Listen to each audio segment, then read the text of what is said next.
The first contact came through a message on Twitter. Asked me about some questions related to my research, just like, casual conversation.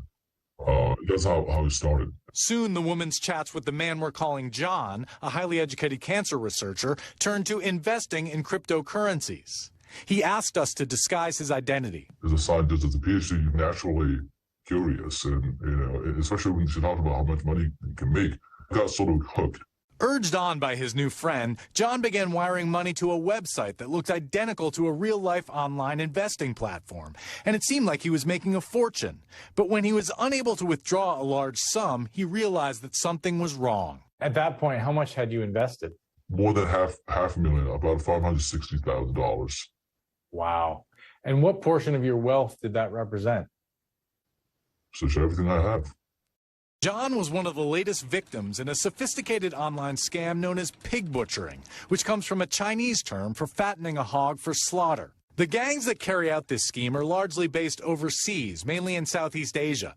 The FBI says Americans have lost billions of dollars to these cons, and usually the money is unrecoverable.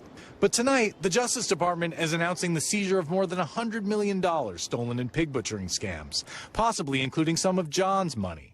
It's the first seizure of its kind, the result of a new focus by federal authorities on tracking cryptocurrency. We figured out where these accounts were and that there was funds from victims that went through various stops to get to these accounts, and then we seized the accounts from the institutions where they were being held. Young Choi directs the Justice Department's Crypto Enforcement Unit. She says the DOJ has learned how to use sophisticated software to track ill-gotten crypto and then grab it. That's a bad day for the crooks. It is a bad day for the crooks. We think we're raising the costs of their doing business in this manner and preying on the United States public. Another victim we're calling Eugene, also a scientist, was lured into the con by a real person, someone he knew from graduate school. The scammer strung him along slowly, showing statements with huge gains, even letting him withdraw thousands of dollars. He and his wife quit their jobs, liquidated their retirement funds, and borrowed from friends, eventually forking over more than $5.2 million. That's all my saving, all my life. My first day of start until now, my weight dropped like more than 20 pounds. I just could not eat and sleep. But then Eugene got amazing news. FBI agent in charge of my case, they traced the money and they tracked down the money and they find the money. The Justice Department is now working to return Eugene and John some of their money. We're really looking forward to working with victims to try to get them their funds back. Authorities say the chances of that happening improve if victims report it right away. What's your message to a victim who feels so embarrassed by this they don't want to tell anyone? You're not alone. There are hundreds and thousands of you out there.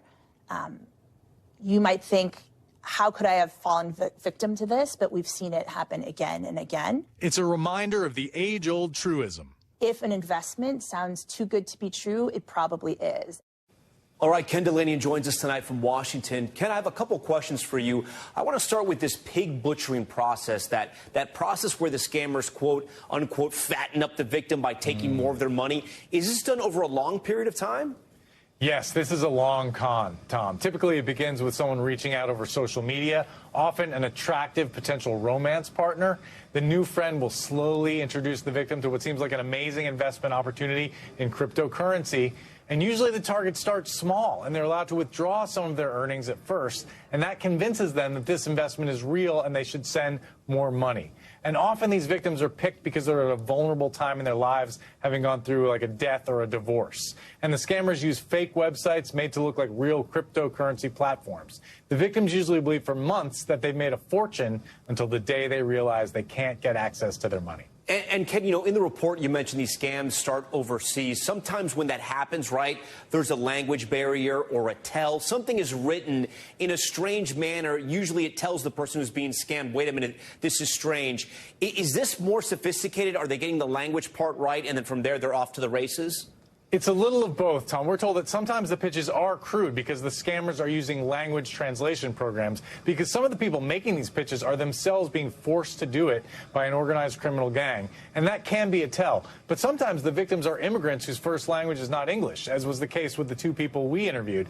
So they may not detect those grammar mistakes. And other times the scammers are very sophisticated and speak English perfectly. When you think about the enormous sums of money they're stealing here, they have a lot of resources to bring to bear.